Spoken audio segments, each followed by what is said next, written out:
everybody. Today we are going to make a galaxy background. I am so excited you're joining me today for this fun project. These are all the colors we're going to use: Tempting Turquoise, Emerald Envy, Melon Mambo, Flirty Flamingo, and I think we have some Rich Razzleberry hanging out in there somewhere.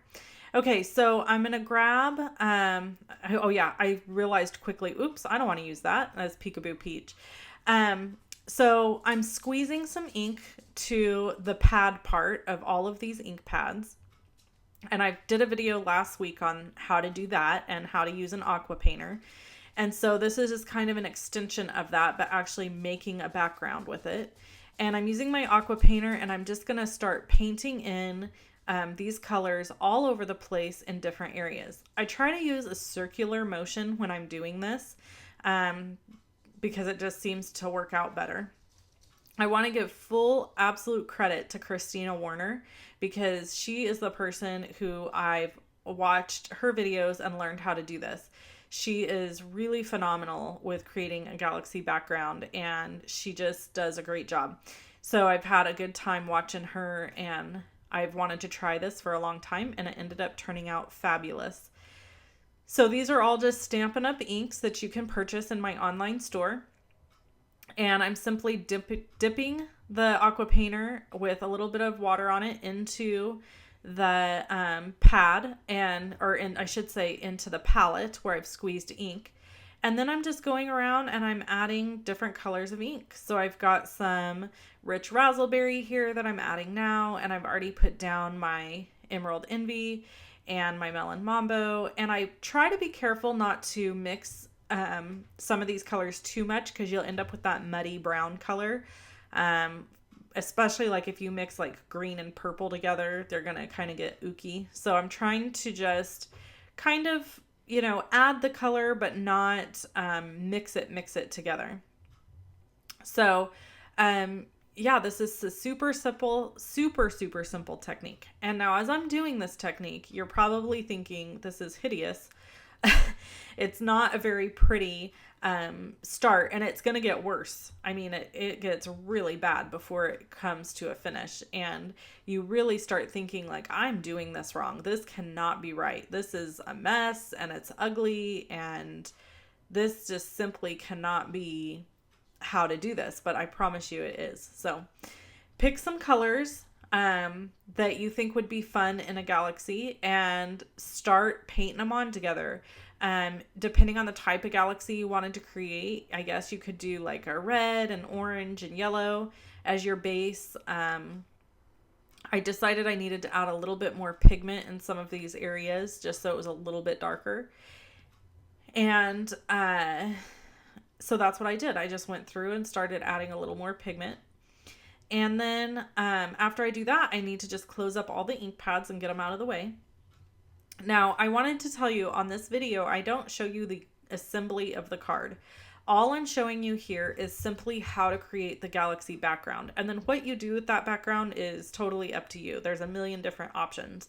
I chose to use the new shooting star slider card or stamp set and framelits that are in the new catalog, but you could do whatever you wanted.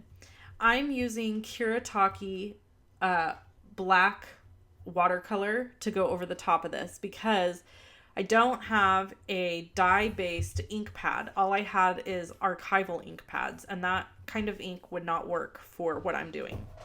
I need something watercolor that will move freely over the top of this. So I'm just drying this off because I want to make sure it's pretty dry before I start my next process, because if you put damp on damp, you're really going to get a lot of mixing, and I don't want that. I want a layer.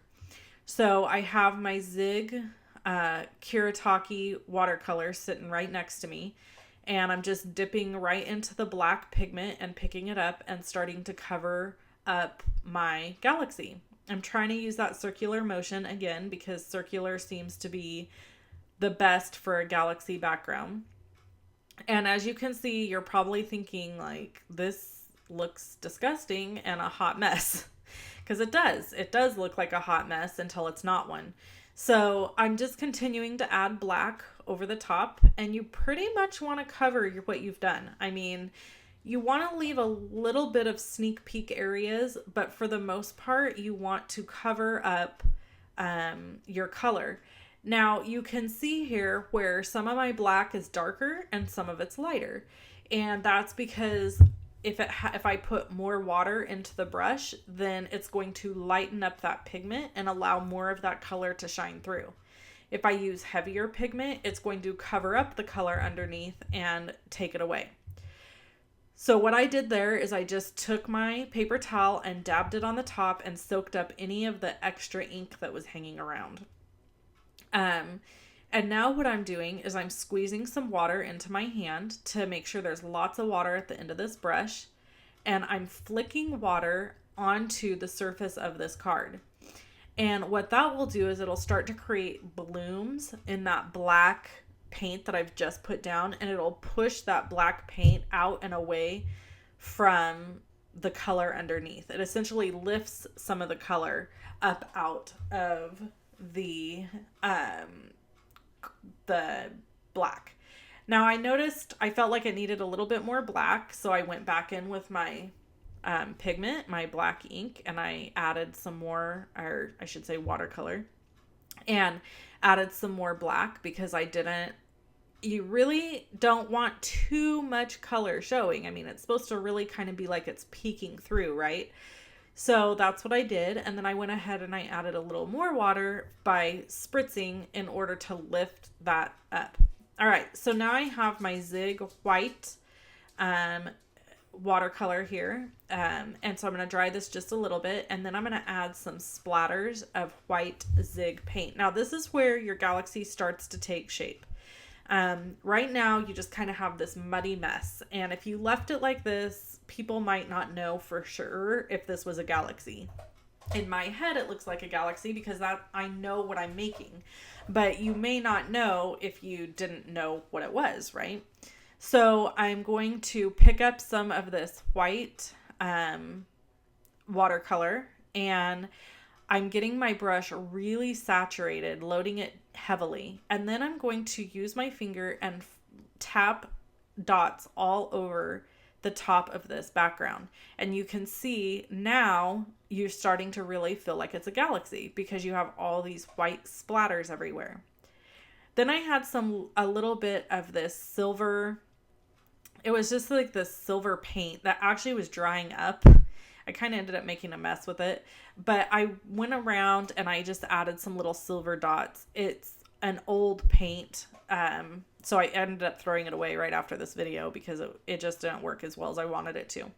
You can also add glitter and lots of different things, but that was how it finished. And then look at this. This is the type of card it makes. So you add that shooting star that slides around in a circle, and your little sentiment in the middle that says, I think it says, you're out of this world. And you have this beautiful galaxy card. More pictures are over on my blog. And I'm so thankful that you watched my video today. I hope you subscribe and hit the thumbs up button. If you want to see more how-to videos from me, you could click on either one of these images if you're on a computer, and you will be able to go to those videos. Thanks for watching and have a fabulous day. Bye-bye.